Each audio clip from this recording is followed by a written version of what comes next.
The Lady of Shalott, 1842, by Alfred. Lord Tennyson. On either side the river lie long fields of barley and of rye, that clothe the wold and meet the sky, and Thro, the field the road runs by to many towered Camelot, and up and down the people go, gazing where the lilies blow round an island there below, the island of Shalott. Willows whiten, aspens quiver, little breezes.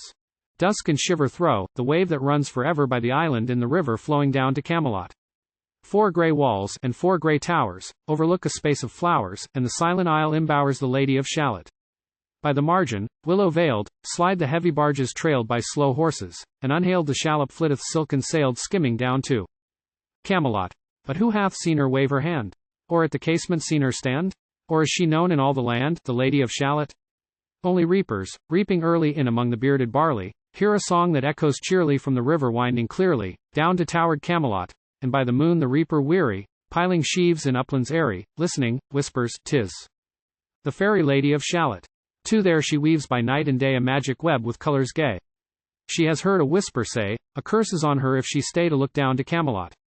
She knows not what the curse may be, and so she weaveth steadily, and little other care hath she, the Lady of Shalott. And moving Thro, a mirror clear that hangs before her all the year, shadows of the world appear.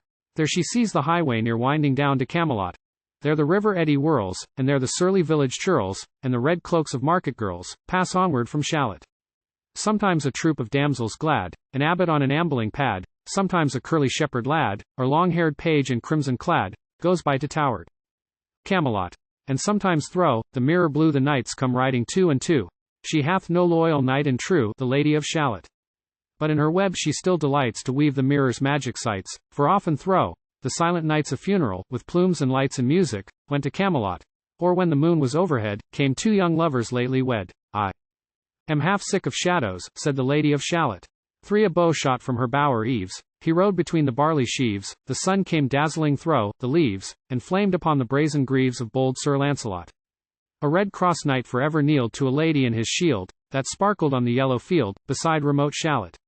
The gemmy bridle glittered free, like to some branch of stars we see hung in the golden galaxy. The bridle bells rang merrily as he rode down to Camelot, and from his blazoned baldric slung a mighty silver bugle hung, and as he rode his armor rung, beside remote Shalott.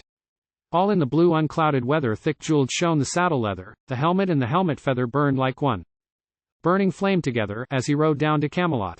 As often Thro, the purple night, below the starry clusters bright, some bearded meteor, trailing light, moves over still Shalott.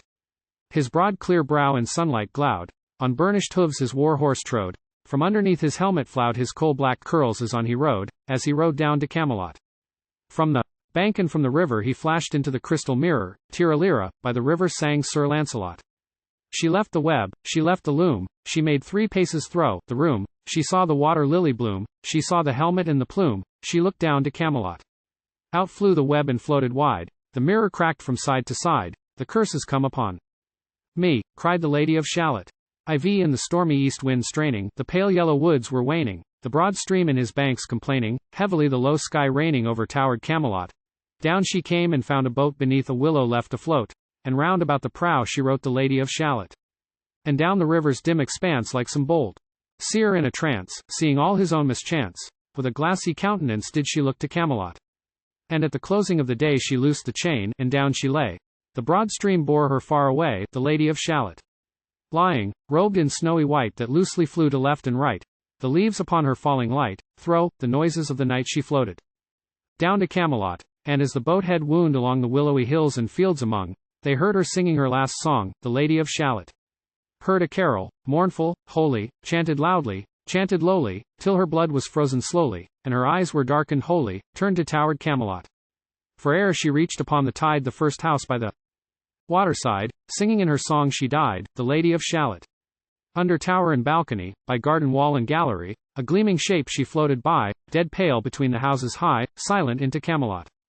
Out upon the wharfs they came, knight and burgher, lord and dame, and round the prow they read her name, the Lady of Shalott. Who is this? And what is here? And in the lighted palace near died the sound of royal cheer, and they crossed themselves for fear, all the knights at Camelot. But Lancelot mused a little space. He said, she has a lovely face. God in his mercy lend her grace, the Lady of Shalott.